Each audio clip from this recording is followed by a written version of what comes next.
Howdy. Welcome everybody once again to KIFEE Media. I'm your host, Douglas Ibole. So I'm going to talk about briefly the interview that Africa had with Andrew Kibe.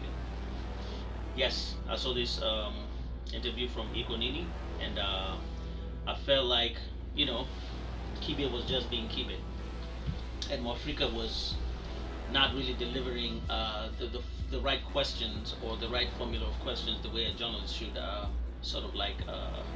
dispense to someone like Andrew Kibe, for him to actually bring out the real Kibe, because I believe the Kibe that was there at the show is not the real Kibe. I believe that is a front. I don't believe Andrew Kibe is the real Kibe. And I think Africa should have done a better job in terms of finding the right questions to interview him, and finding a better strategy to actually get out some information from Kibe. So we know Kibe is very controversial.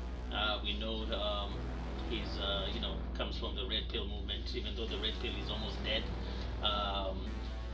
He's the kind of gentleman who he will never follow the script. He'll always want to do something out of the blue. He'll always want to do something controversial in order to keep the talk, or rather just be relevant and all that. So I believe that Africa should have asked him some very pertinent questions, which would have been very progressive in terms of his upbringing and to where he was. Like, where was his upbringing, and where did he go to school, and all the events, and where he is right now. And actually, also that book that Andrew Kibe came with, and congratulations to Andrew Kibe for writing a book. I hope you didn't use ChatGPT, but that is commendable. 28 laws of something. I would like to read that book and see what it's all about.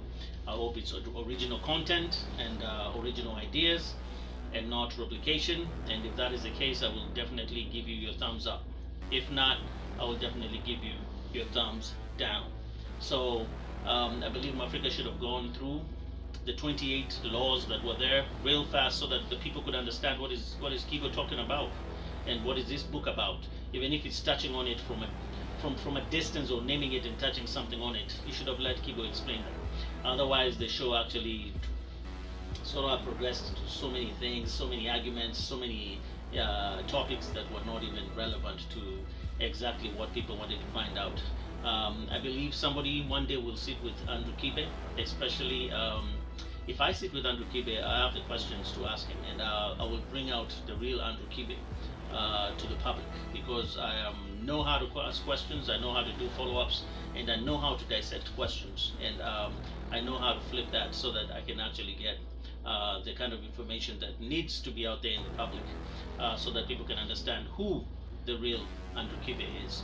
So Africa, you're doing a great job, but I believe that you can be better when it comes to asking questions as a journalist, or rather, even if it's not asking a question as a journalist, you can have a better question roster. You can't just be running on topics and just you're here, you're there, you're here, you're there. It's so confusing and mixed up. Sometimes somebody wants to say something important, but the topic gets twisted, and we lose the gem or the information that we could have had from that person. So there has to be better interviewing standards. Other than that, I think Andrew Kibe needs to be interviewed by a proper journalist, and especially a podcast where we have time, and we actually need 1 good hour, so that we can really bring out who the real Andrew Kibe is. Because I believe the Andrew Kibe that you're seeing on social media and coming to your shows and portraying himself, that is an imposter. That is not the real Andrew Kibe. The real Andrew Kibe will be brought out by me. This is KIFEE Media, and I'm your host, Douglas Ibole. Until we meet next time. Smoky.